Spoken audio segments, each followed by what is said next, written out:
And the very last talk of the day has got two great speakers giving the talk. Aditya Pratap Singh and Mariano Carballal will tell us about scaling GraphQL at Zalando. So in their talk, they will share their journey scaling GraphQL as a unified backend for frontend, or a UBFF solution, to 200 plus developers and 150 plus contributors in Zalando over the last 2 years. And they'll also share tools, concepts they have used to solve high scale related challenges to their GraphQL service. So with that, I am going to welcome them in. So Mariano and Adi, welcome to the stream. Thank you so much for being here. We want to get your slides up into the mix, and so I'm wondering what we should do there. Who's going to share screen for this one? I think I will do it. All right, Adi, that's great. So let's share your screen, and we'll pop that right in.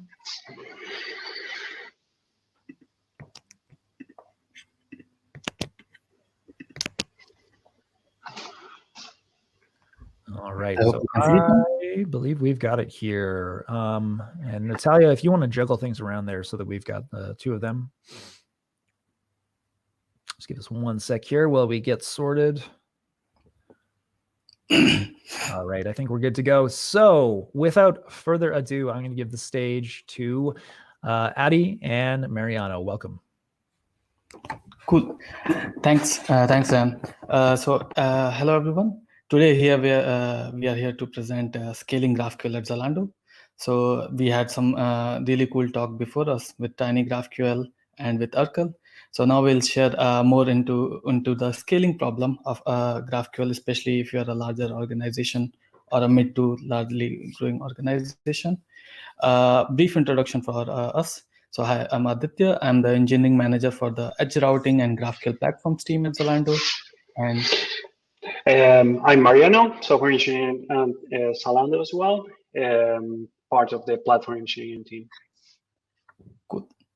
So before we move on to the actual topic, we would like to give a brief about Zalando. So for those of you who are joining from outside Europe, I think, or even Europe, we are the leading fashion e-commerce company in Europe with 10.7 billion GMV last year, 38 million customers, and more than 3,500 brands on our platform. So Zalando's principle so far has been like convergence of fashion, tech, and convenience. So this is something which has enabled over the years to serve our customers with latest fashion and their needs. So before we move on to the problem we are and the journey we had with scaling GraphQL, let's do a quick brief about the background, right? So where we come from. So before GraphQL, in 2015, Zalando adopted something called radical agility, which was a move from monolith to microservices. And we created these microservices to allow teams to move autonomously. And web actually came up with something called front-end microservices, or micro frontends, if you will. And we created a framework called Mosaic, as you can see in this image here. The part which we are interested today is these fragments, which are node.js microservices, which were responsible for HTML, CSS, JavaScript, as well as the data aggregation part in most of the cases. For mobile apps, we used to have backend for frontends, wherein you have backend for each of the mobile app views. So there will be one for the product detail page, one for the wish list, catalog, and so on and so forth. But over the period of time, what we realized is this microservices move actually allowed us to move much faster, but also we started observing some problems which we didn't before. So first one was discoverability, which is a front-end developer working on a feature had to figure out where should they get their data from. Second is inconsistent experience, which is the Zalando customer would see different data or experiences on different platforms. So this is an example from for delivery dates, where the same customer saw two different delivery date range in the mobile app and the web experiences. Slow pace of delivery. So since we had different backend for frontends as well as different micro frontends implemented by autonomous teams, it also meant that at times the same feature was duplicated across teams, leading to slow pace of delivery. One of the key triggers, which was not as like a problem, but more like a requirement, which was missing in the previous architecture, was personalization, and kind of the trigger, right? So before, personalization was an afterthought and not part of the architecture. So what you see here in this image is Zalando's homepage currently, and this content is currently personalized for each and every logged in Zalando customer. But in the previous architecture, this was very tricky to do. So with these problems, now I will hand over to Mariano to discuss what we did to address those. Okay, you're going to hear some next slide multiple times to control Aditya's finger. So Mosaic was built with the problem of autonomy and fast growing in mind. Personalization was never a concern in the Mosaic architecture. However, at that moment in Zalando, the personalization was a hot topic. So the question was how we build or how we enable personalization in the platform. So we analyzed how to provide it in the old architecture, but it was, as Aditya mentioned, was really, really tricky. So at some point we realized that the same architecture that enabled us to grow fast now was creating like invisible walls, and it was hard to evolve. So what if we create a new framework that considers personalization as a first-class citizen? So we decided to shift our paradigm, right? So in abstract, personalization is about entities and their relations. If I get recommended, for example, with certain products, it means that I'm close to those products. So that is how the entities became a central point of the architecture. From technical point of view, the new architecture can be decomposed into three main layers. One is the rendering layer, the other one is the entity model layer, and the other one is the entity resolution layer. The view layer is basically in charge of creating the output that the client is going to see, the customers are going to see. And also is in charge of specifying what are the data requirements that are going to be required for rendering a view. The entity model layer is the one we are going to talk about today. This is basically the GraphQL API that we created. And then you have the entity resolution layer, which is a personalization layer that we talked about before. So for example, let's give an example for this. A customer goes into a product page. The entity in this case is the product itself. There is a view associated with this entity. For example, this one is going to be the product detail page, but there is also data required to render this view. But this product could also have other related entities. For example, a carousel, I don't know, collections, outfits. So this entity resolution layer is in charge of selecting what are the entities that are relevant for a given customer. Then the rendering layer will, in a recursively manner, try to resolve and render all these nested views until there is nothing else to render. So at this point, we needed to choose a technology that we wanted to use to model this new architecture. When we analyzed GraphQL, we observed that it's set very well our principles that we wanted to match with the product vision that we have. And personalization was, as I mentioned, was about entities and their relationships. And this is a graph, basically. So, and GraphQL is a language to query a graph. So GraphQL was a really, really good fit for this framework. Also, GraphQL was becoming popular at that moment. So that was another reason to choose it. So we knew that this reusable ecosystem that Phil mentioned before. And finally, the team members was constituted, the team was constituted mainly of ex-frontend developers. So that was good to understand what were going to be the requirements of our customers, let's say, or stakeholders. So in short, our vision was to create a unified API that different customer-facing applications, let's say mobile applications, web emails could query in order to get data, and that should be simple. It should be easier for them to do it.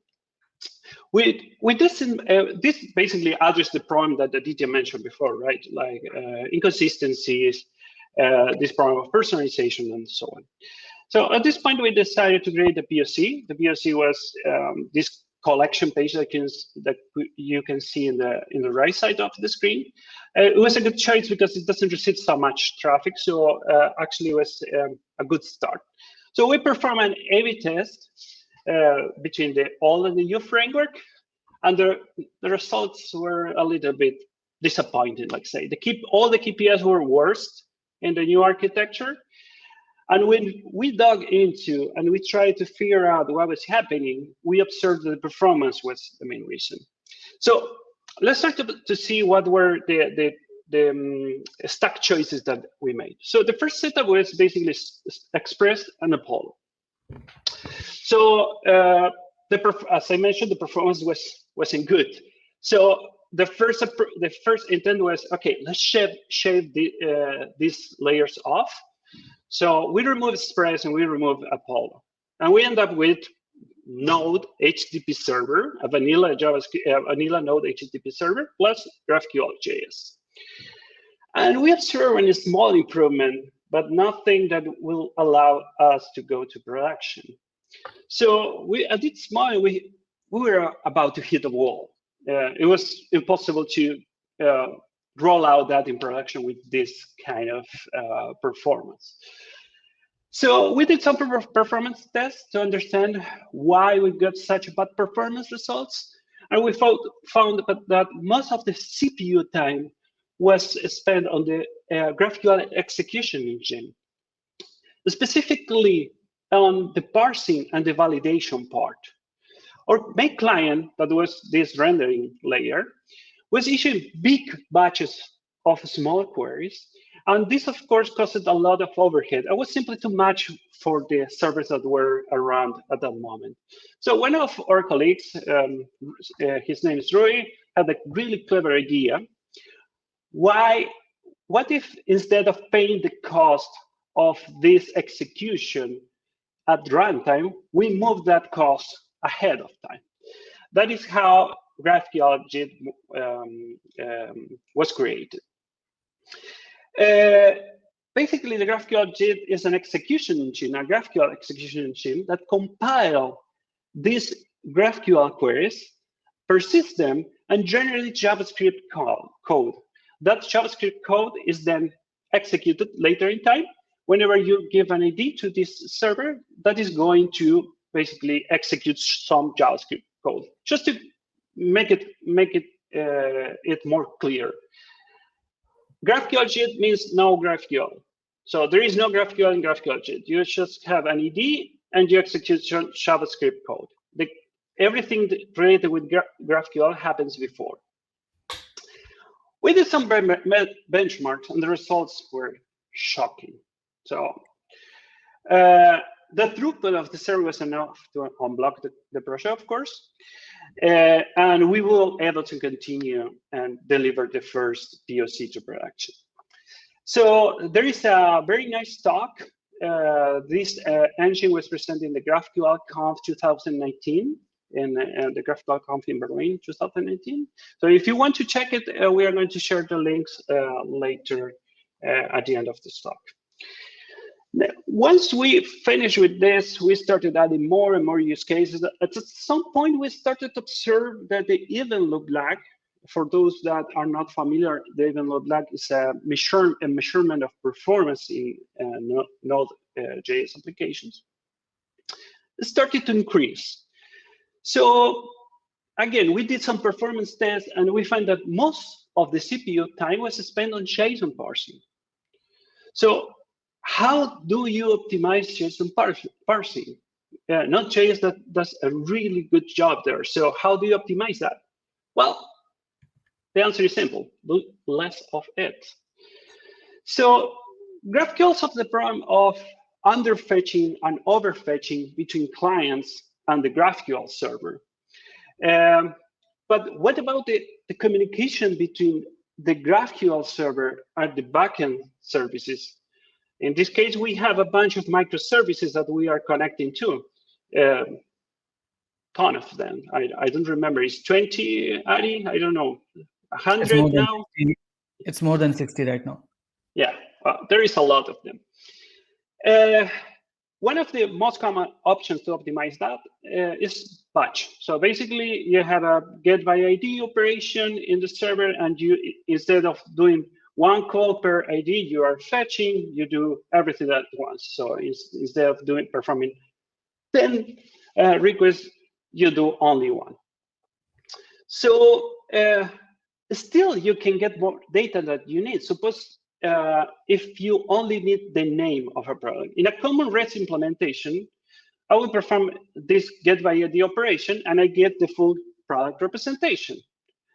But what do I need if I need only a part of the representation and not all of it? How do you do that? It would be great if those REST servers were GraphQL servers, but sadly, they are not. So thankfully, for most of our backends implement something that's called partial responses. We can, if you change the slides, next one, please. So you can see how partial responses are implemented in the bottom of the slide. So basically, you pass an ID, you pass the fields that you want to see in the responses. So by inspecting these persisted queries, what we did is we analyze the persisted query. We see which fields. We have a dependency inside that says, okay, for this field, I need this other field. We aggregate all those fields, and we aggregate the queries as well, and we watch everything together to perform the less amount of requests that is possible. So at the end, this reduces substantially the amount of JSON parsing that we were doing at that moment. But this is not everything about performance. We went through a lot of organizational issues due to the increasing domain complexity. And that is something that Aditya is going to talk about now. Cool. Thanks, Mariano. Yeah, so like Mariano mentioned, I think one of the key things we observed while scaling the GraphQL platform we built is not everything is about performance when it comes to scaling. And we know that we will have more use cases for performance optimization in future. But for now, I think our current setup allows us to scale more and more use cases. But we also want to share our experience with the topics which are not performance only, but more on the, let's say, the contribution and the delivery of topics, especially when you have a centralized GraphQL platform. So since we had this unified GraphQL where all the features are being built in the same application, in the initial days, feature delivery was about driving. So what we mean by driving model is feature delivery was being done by the platform team. So we were building features for other teams to consume the GraphQL schema. But this wasn't scalable, right? We were a group of, let's say, 6 engineers, and we are going to be a bottleneck if we have more and more use cases. So what we moved to is a collaboration model where we were working closer with feature delivery teams and delivering features. And this actually helped us to scale a bit further. But this was not going to scale to the let's say ambition that we had. So what we eventually moved to is a contribution model where feature teams were contributing to the GraphQL monorepo that we built. And as platform team, we were providing them all the tools, developer productivity tools, and also, let's say, trainings. And for their adoption, we were also providing documentation and guidance for the same. So with this model, this is the current model we have at Zalando. It works out really well. And the numbers for the contribution looks like this. So we have more than 150 contributors to this monorepo from 30 different teams and even more, I think. And this is very frequently changing, these numbers, and we have more and more use cases. And we have 200 plus developers from both web and mobile app at Zalando who are using this GraphQL platform. So yeah, with the contribution model, everything was also not something was working perfectly. So we did observe some issues that was becoming bottleneck for us as a team, and we would like to share the two main ones. First one is the business logic in the GraphQL layer, and second is the schema design. So what do we mean by business logic, right? So if you remember from the initial slide about mobile apps or micro frontends, they used to do data aggregation, business logic, and some platform specific responsibilities. But since GraphQL layer that we built is only about aggregation, where does the business logic go? And if you have too many, like a lot of domains, as Mariano mentioned, with outfit or product, this is kind of specific to that domain. So this was a challenge for us when the contributions were made to the centralized system.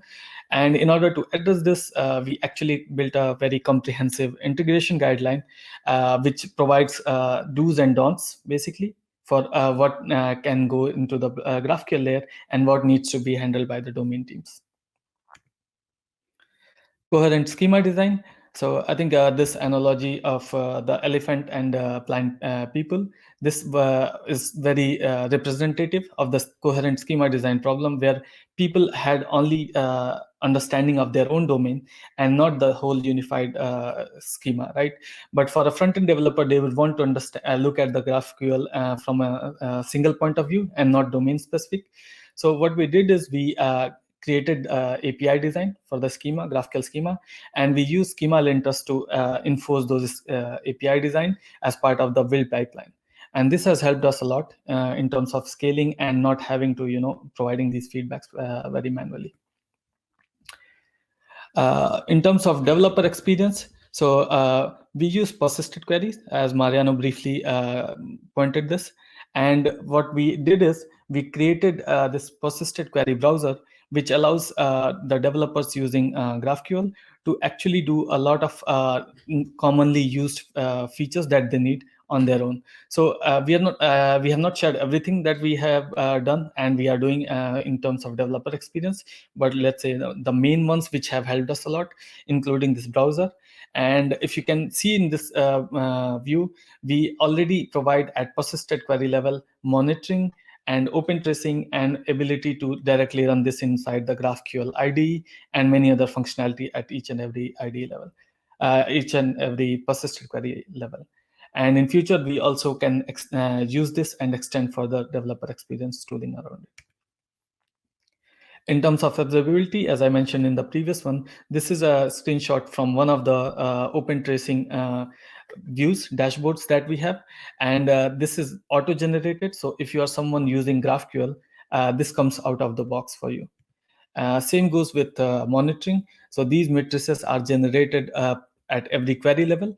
And if you just use, you don't have to do anything in order to create this kind of monitoring.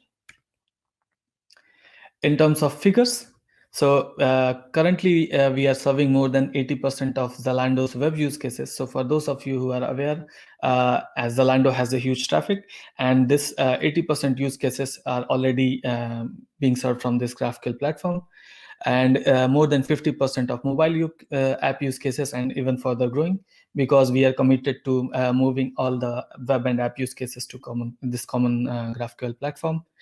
At peak time, which is the Cyber Week for Zalando, we have measured more than 1 million queries per second, so distinct queries. But since we use batching across those queries, this means more than 40,000 HTTP requests per second. And these are some of the screenshots for the views at Zalando, a mobile app or web that is being served, and there are many others. So what's next? So far, I think we were kind of in the adoption phase of GraphQL and learning, and also with these 150 contributors we have, learning to use GraphQL and contribute to GraphQL. So the maturity was in the, let's say, learning or growing phase.